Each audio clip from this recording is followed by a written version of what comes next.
दोस्तों जेकॾहिं तव्हांखे पैकेजिस जे कोडनि जी ख़बर न आहे, चाहे उहो SMS जो हुजे, चाहे उहो कॉल जो हुजे या इंटरनेट जो हुजे, उन जे लाइ तव्हांखे नेट ते खोड़ सारा वीडियो मिलंदा जिन में ॿुधायो वेंदो आहे। कंहिं में फेक बि ॿुधायो वेंदो आहे, कंहिं में वरी रियल में बि ॿुधाईंदा आहिनि त उहे कोड वर्क कंदा आहिनि वाक़ई।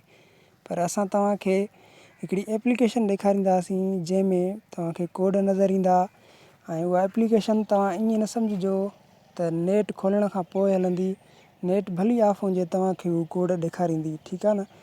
त हिन वक़्तु मुंहिंजी मोबाइल जी नेट खुलियल आहे, तव्हां मथे ॾिसंदा हूंदव तव्हांखे नज़र ईंदी हूंदी नेट खुलियल आहे ऐं उहा एप्लीकेशन बि तव्हांजे साम्हूं आहे। हीअ ॾिसो, हीअ ॻाढ़े लोगे सां जेका ऑल नेटवर्क जेको लिखियलु आहे इहा एप्लीकेशन आहे। ऐं असां पंहिंजी पहिरियां नेट बंदि कंदासीं मोबाइल जी, उन खां पोइ तव्हांखे इन खे ओपन करे ॾेखारींदासीं त जीअं तव्हांखे सम्झ में अचे त नेट खां बग़ैर बि हीअ एप्लीकेशन ओपन थिए थी। छाजे करे थो मां इहो तव्हांखे ॾसां बार बार नेट खां बग़ैर, छो जो तव्हांखे जेकॾहिं बैलेंस आहे ऐं तव्हां चवंदव त असां पैकेज कयूं, कंहिं बि SMS जो हुजे या वरी उहो नेट जो हुजे, तव्हांखे हुन जे कोड जी ख़बर न हूंदी, तव्हां नेट खोलण जी बि न कंदव, छो जो बैलेंस किरंदो नेट खोलण सां ई। त तव्हां नेट खे बंदि करे ऐं हिन एप्लीकेशन खे खोलिजो। जीअं ही एप्लीकेशन खोलींदव, नेट त बंदि हूंदी, बैलेंस तव्हांजो काॾे कोन वेंदो। उन खां पोइ तव्हांखे हिते पंहिंजा जंहिं बि सिम ते तव्हां पैकेज करणु चाहियो तव्हांखे हिते मिलंदो। टेलीनार हुजे, जेज़ हुजे, यूफोन, ज़ोंग या वार जेका हुजे, ठीकु आहे न। त जीअं मां हिते जेज़ खे ओपन कयो, हाणे ॾिसो मथे नंबर ते तव्हांखे कॉल ऑफर थो मिले, ॿिए नंबर ते वरी SMS ऑफर, टे नंबर ते इंटरनेट ऑफर, ठीकु आहे न। असांजो इन्हनि में ई कमु आहे ऐं असां पंहिंजो इन्हनि मां कॉल वारे खे सिलेक्ट कयो आहे। हिते तव्हांखे कोड मिलंदा, हर शइ मिलंदी। हाणे ॾिसो पहिरें नंबर ते सिम लॻाओ ऑफर, इहो त बहितरीनु ऑफर आहे जंहिंमें 3000 MB मिलंदा आहिनि ऐं जेको आहे मतिलबु 6000 आहिनि, पर 3000 व्हाट्सअप लाइ ऐं 3000 पंहिंजो यूट्यूब जे लाइ।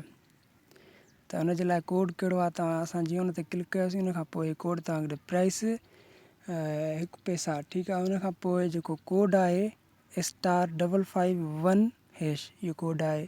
जेकॾहिं तव्हांजी 3 महीना सिम बंदि आहे त तव्हां उन ते ही कोड मिलायो ऐं तव्हांखे मिलंदा 6 GB डेटा, ठीकु आहे। उन मां 3000 व्हाट्सअप हूंदो आहे ऐं 3000 यूट्यूब हलंदो आहे उन ते, ठीकु आहे। अहिड़ी तरह सां वरी तव्हांखे जेज़ डे बंडल, इन ते जेको मोर डिटेल्स लिखियलु आहे उन में क्लिक कयो आहे असां, उन खां पोइ तव्हांखे कोड नज़र ईंदो। उन खां पोइ हर शइ नज़र ईंदी, वैलिड फॉर 1 डे, मतिलबु हिकिड़े ॾींहं जे लाइ आहे, दस्तियाबु हिकिड़े ॾींहं जे लाइ, ठीकु आहे न। उन खां पोइ तव्हांखे 300 on net minutes and 300 SMS to all networks and 20 MB, तव्हांखे 300 मिंट मिलंदा, 300 SMS मिलंदा ऐं 20 MB मिलंदा सिर्फ़ु 14 रुपए में, ठीकु आहे। हुन जे लाइ स्टार ऐं 40# तव्हां मिलाईंदव। हाणे तव्हां इहो कोड लिखी छॾींदव या यादि करे डायल पैड में अची मिलाईंदव त बि तव्हांजो पैकेज थींदो। जेकॾहिं हितां एक्टिवेट ते तव्हां क्लिक कंदव त बि तव्हांजो इहो पैकेज थी वेंदो। अहिड़ी तरह सां हेतिरा बि तव्हांखे पैकेज मिलंदा ऐं इहे बिल्कुलु रियल आहिनि, इहे जेज़ ते आहिनि, ठीकु आहे न। ऐं SMS ऑफर बि ईअं ई आहे, ॾिसो SMS ऑफर आहे हर शइ। उन्हनि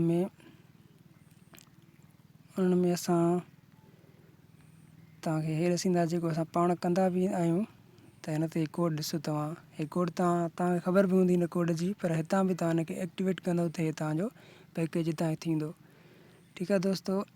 अहिड़ी तरह सां तव्हां हे जेज़ ते कयो। वरी हेठों टेलीनार आहे, टेलीनार ते बि ईअं ई तव्हांखे नज़र ईंदो, टेलीनार ते बि हर शइ साॻी आहे, ठीकु आहे दोस्तो। उन खां पोइ तव्हां जेको कुझु कयो हिन ते नेट जो पैकेज कयो या SMS जो, कॉल जो, हर शइ थींदी। हीअ बहितरीनु अथव। ऐं तव्हां नेट बंदि करे हिन एप्लीकेशन खे ओपन कंदव त तव्हां ॾे एड्स बि न ईंदा, हिन ते जेके एड्स हलंदा आहिनि उहे एड न ईंदा ऐं तव्हांजो बैलेंस बि बचंदो।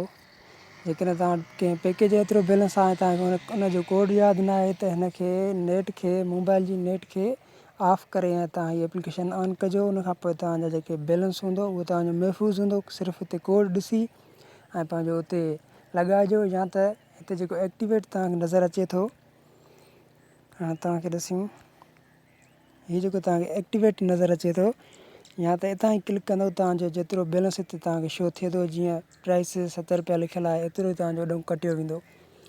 हीअ तव्हांजे लाइ बहितरीनु एप्लीकेशन आहे। तव्हांखे कोड यादि रखण जी बि ज़रूरत न आहे। सिर्फ़ु हिन एप्लीकेशन खे इंस्टॉल कयो ऐं हिन खे इंस्टॉल करण जो तरीक़ो तव्हांखे ईंदो हूंदो।